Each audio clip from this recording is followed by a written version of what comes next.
Presenta Internet fácil de Movistar. Movistar, compartida la vida es más. Y Citi, para sus préstamos personales.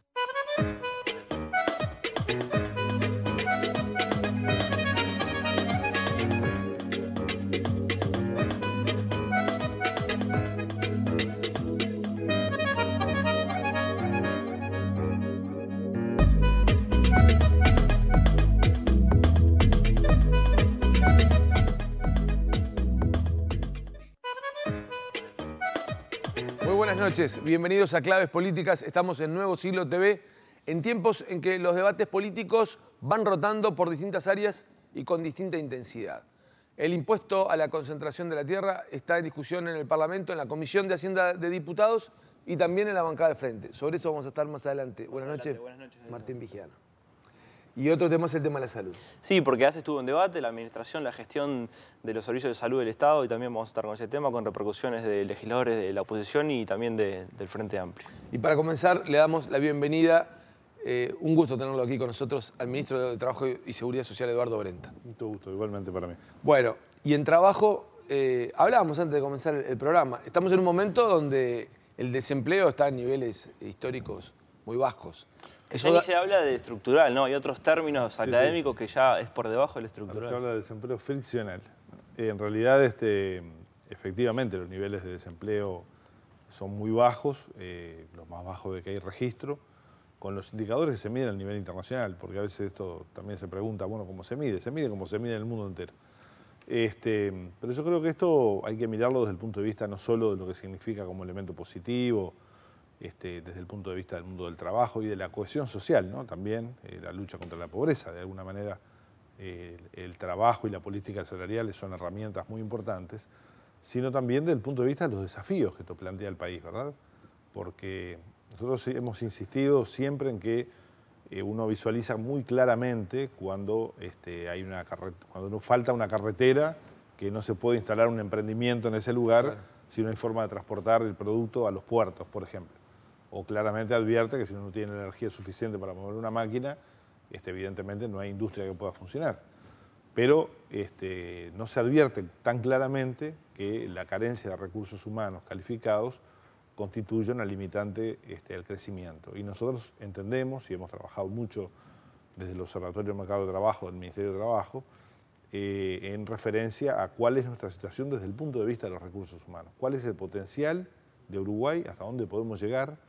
Y esto claramente empalma con los temas también de la educación, ¿verdad? Porque de alguna manera las posibilidades de crecimiento desde este punto de vista están asociadas a la base formativa que cada una de las personas tiene. Y por tanto, en conclusión, tenemos un escenario muy favorable.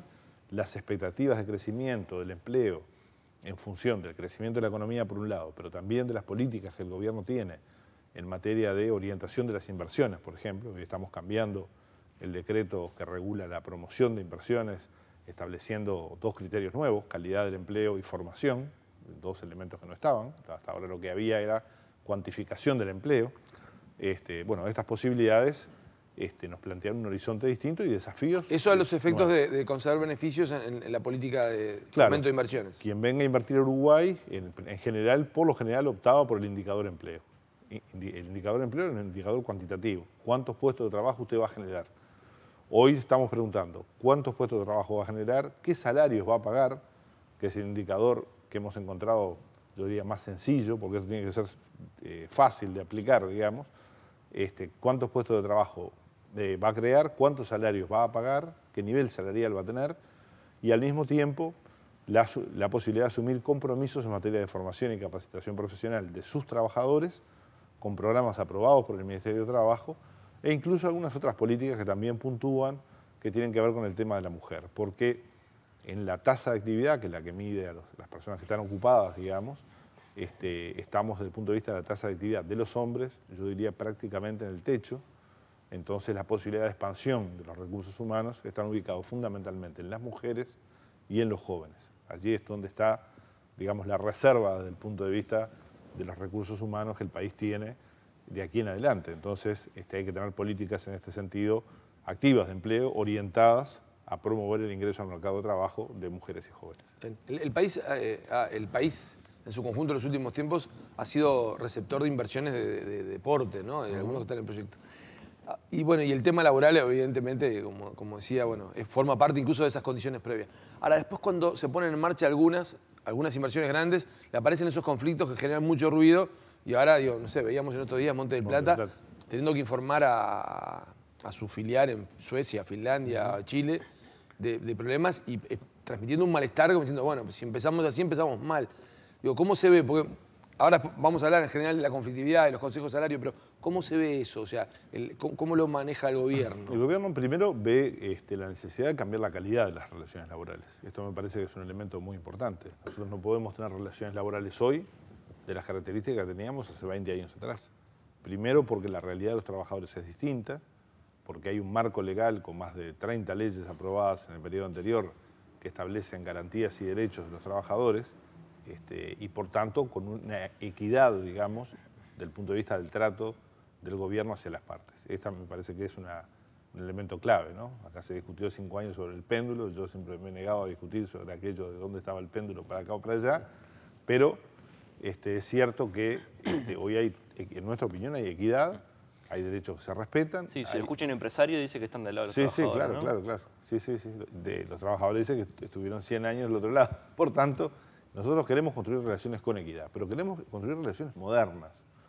Y esto me parece que es la diferencia, ¿no? Y relaciones modernas no solo implica la reducción de la discusión a los temas vinculados al salario, que es básicamente lo que se discute, sino a otra amplia gama de temas que hacen a la vida de los trabajadores y en muchos casos son tan o más importantes que el salario. Ahora, los conflictos que uno ve son todos por salario, ¿no? A veces se disfraza un poquito, pero en realidad cuando uno rasca un poco después ve, termina en salario. Yo creo que los conflictos más duros, donde se han planteado situaciones más difíciles, obedecen en general a una larga historia de conflictividad anterior, donde las partes no han terminado de resolver es aquella puja del estilo de la puja de los botijas de la esquina, digamos, ¿no? Donde en realidad nadie cede a nadie, porque históricamente nadie ha cedido a nadie. Entonces hay una especie de sensación de que el que afloja primero, afloja 2 veces, digamos. En el caso, yo le mencioné ese como un caso puntual, pero justo también estaba, no sé en qué quedó el conflicto con un nuevo shopping que se está haciendo, empiezan a construirlo y uno dice, los primeros ladrillos que ponen enseguida aparece el conflicto, ¿no? Pero en el caso de Monte del Plata, ¿se llegó a una solución que permita un horizonte de previsibilidad en esa obra? Se está trabajando sobre una solución. El tema que está planteado, si uno lo ve, es un tema absolutamente, en principio, relativamente menor. Digamos. Tiene que ver básicamente con algo así como algo denominado el viático de desarraigo, que es lo que los trabajadores reciben por el hecho de no vivir en el lugar donde trabajan. Ustedes saben que en esa zona no hay posibilidad de vivir, y la discusión de cuánto significa este viático. Yo creo que esto me parece que se va a solucionar. No descarto que sea el único conflicto que haya.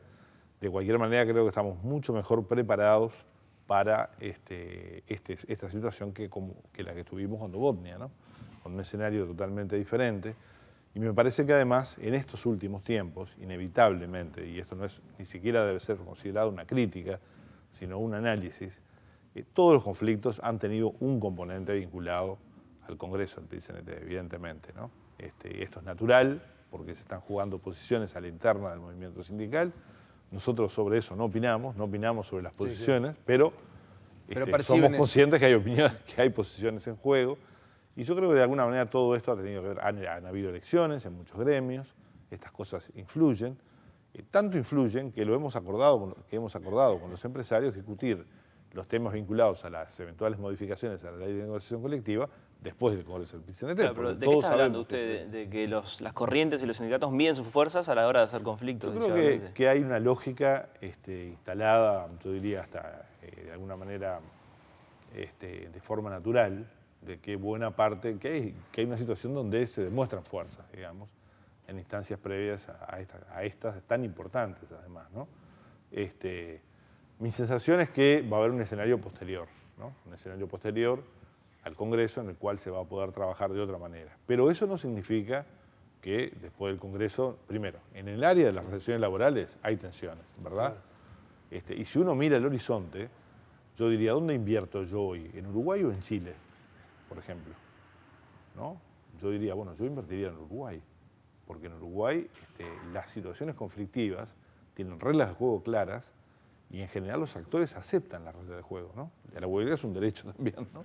Sí. Quiero decir, sin embargo, en otros lugares estamos percibiendo situaciones de conflictividad del conjunto de la sociedad de tal volumen, ¿verdad? Yo veía ayer las declaraciones a partir de la ruptura del diálogo entre docentes, estudiantes y el gobierno, y el nivel de enfrentamiento, recordemos en Uruguay, desde el punto de vista de los enfrentamientos... Estamos hablando de un sector público vinculado a la enseñanza con estudiantes, ¿no? Sí, no tanto pero con docentes también, ¿eh? Sí, Yo claro, lo que digo pero es... más a nivel de la relación con el Estado, ¿no? Está bien, pero lo que digo es que hay un nivel de violencia en la confrontación que en el Uruguay, por suerte, casi no recordamos. Entonces, me parece que ni muy muy ni tan tan, ¿no? O sea, hay que buscar ubicarnos en el mundo. Yo veía, pongo otro ejemplo, ¿no? En el Uruguay uno de los temas que está en debate sobre la ley de negociación colectiva tiene que ver con la llamada ultraactividad de los convenios. ¿Qué pasa cuando el convenio termina?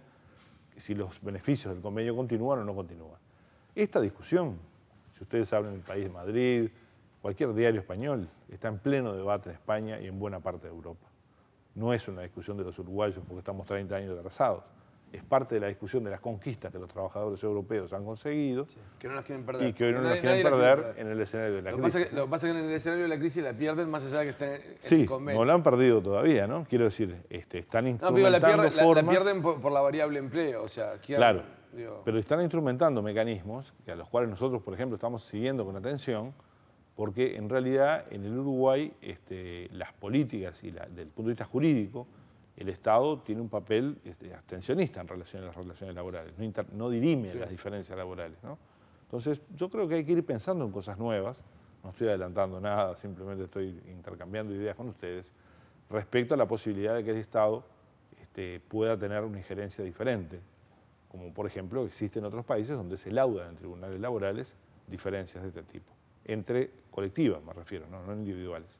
En este sentido, me parece que debemos por lo menos explorar estos caminos, porque efectivamente el rol del Estado es contribuir a la mejora de la calidad de las relaciones laborales, sobre todo cuando todos sentimos, y esto me parece que lo sienten los trabajadores también, que cuando estas cosas se plantean todos perdemos oportunidades, ¿verdad? Los empresarios pierden oportunidades de hacer negocios y los trabajadores pierden oportunidades de empleo y de conseguir mejoras desde el punto de vista salarial y de las condiciones de trabajo muy importantes, ¿no? Ministro, vamos a ir a una breve pausa y vamos a seguir hablando de estos temas. Estamos en Claves Políticas, en Nuevo Siglo TV, hablando de la política del gobierno respecto a las relaciones laborales y en el marco de, vamos a ver un poco cuál es el panorama que podemos prever en materia de este tema y de posible conflictividad o de evitar posible conflictividad. Vamos a una breve pausa y ya seguimos aquí en Nuevo Siglo TV.